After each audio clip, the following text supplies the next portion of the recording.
Hello, everyone. Fitness Pro Mentors, Brandon here, 215. We are doing our first free mini training, free business mini training. And one thing that I'm very excited about going forward with this group, as many of you have started to join, is we are going to talk a lot about business because being a fitness professional, there's a lot of amazing exercise advice out there. You can learn a lot about biomechanics, exercise science, all these fantastic things that I'm very excited for you to learn about. But I will tell you, as you've heard me say before, I've been that guy where I studied so much biomechanics. I became the teacher of this amazing program and many other of my own programs, which was amazing, but I wasn't reaching my clients. I wasn't helping people. And what we're going to talk about with this target audience conversation is a part of that.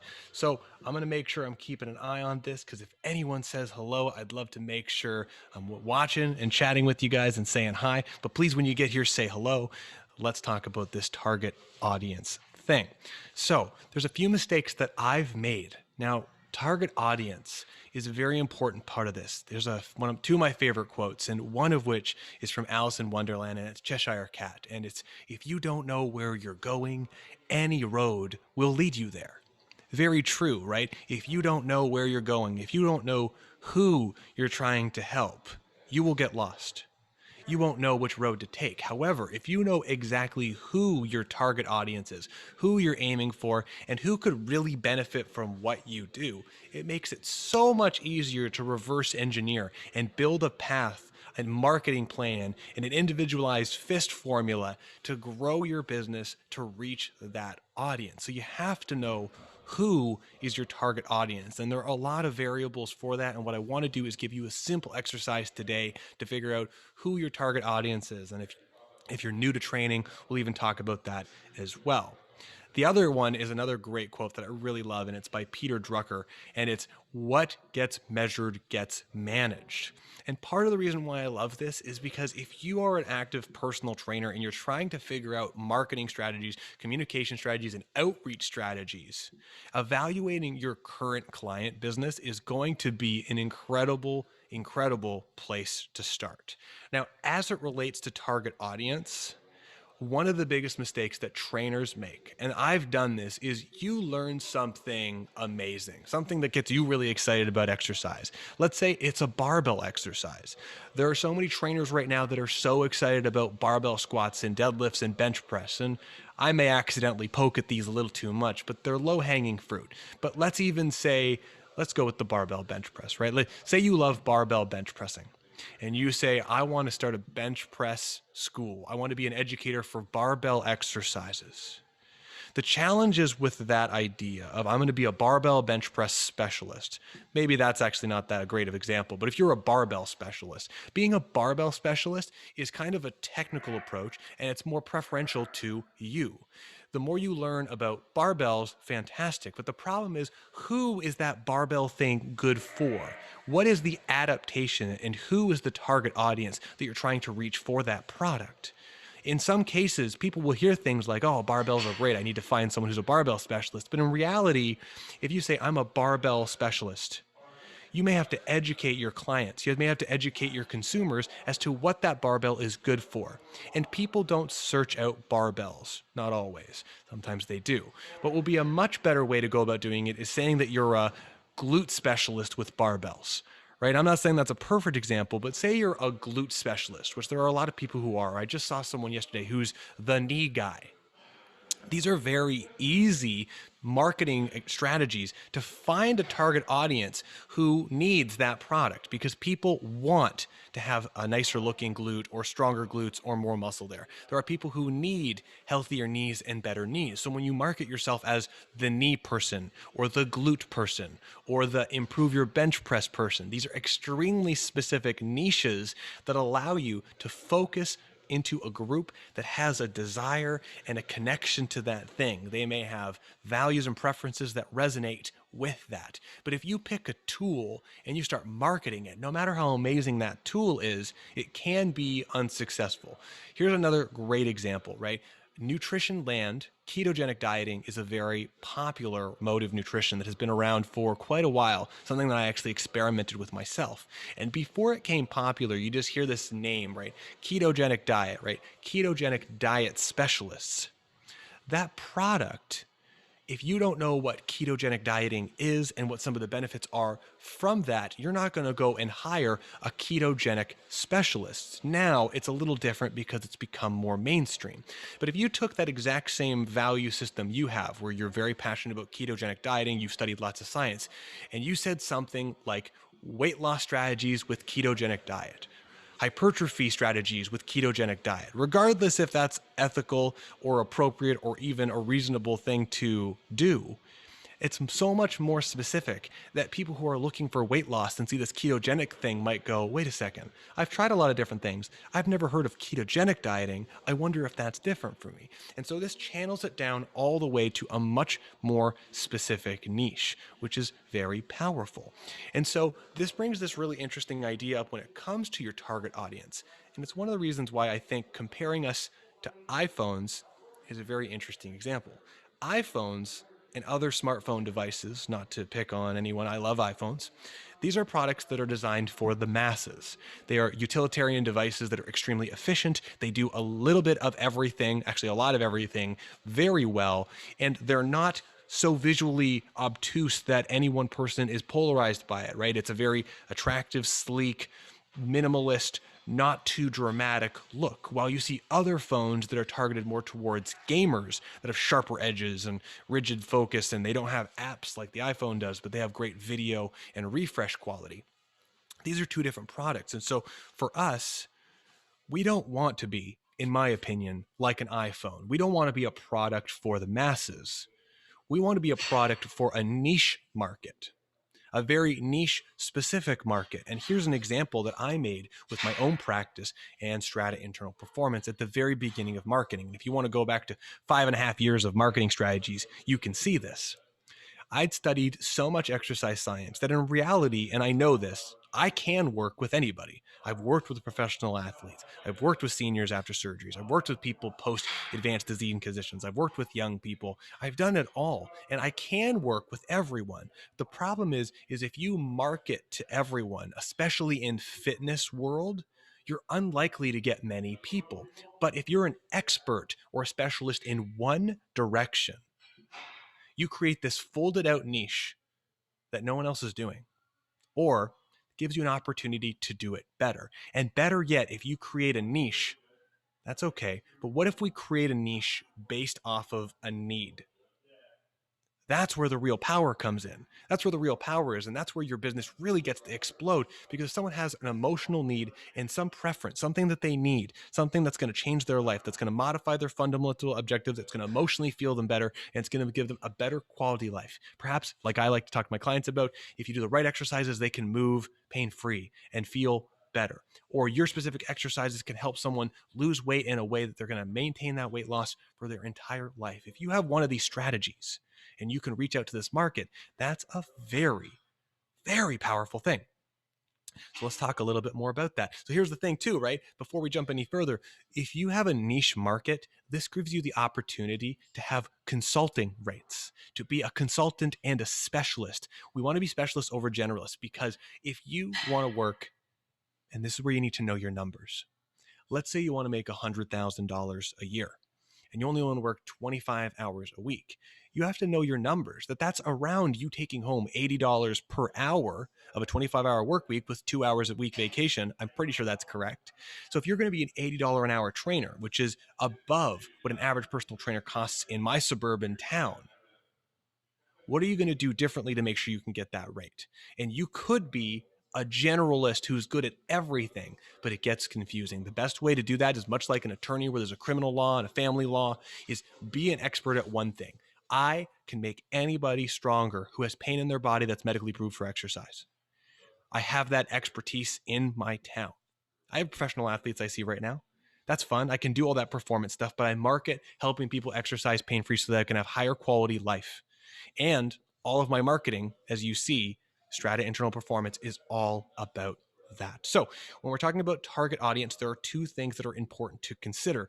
And I would ask you for both of these things to explore these a little bit deeper, because I'm just going to cover the surface layer of this today. Because if you get into media study land, in media and television and magazines, media consumption, they have done extensive research on target audiences, because these people will create a magazine that's for a specific demographic or a very broad demographic, from the colors, the font, the images, who they put on the magazine, who's profiling this week, like all that stuff's very important. So there are quantifiable and qualifiable metrics. And so the first quantifiable metrics that's used is a really quick and informative piece of information. And it's things like gender, age, education, location. All these things are great, easy, quick variables. So let's do a little bit of an exercise. So if you're looking at your current client audience that you have in front of you, if you have 10 clients, 20 clients, of your clients, I would urge you to assess how many male and female you have,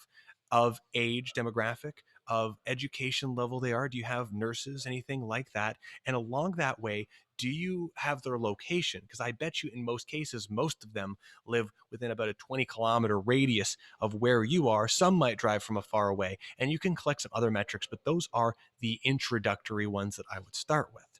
For me, I don't necessarily have a different genders dispersion. I have a pretty even mix right there.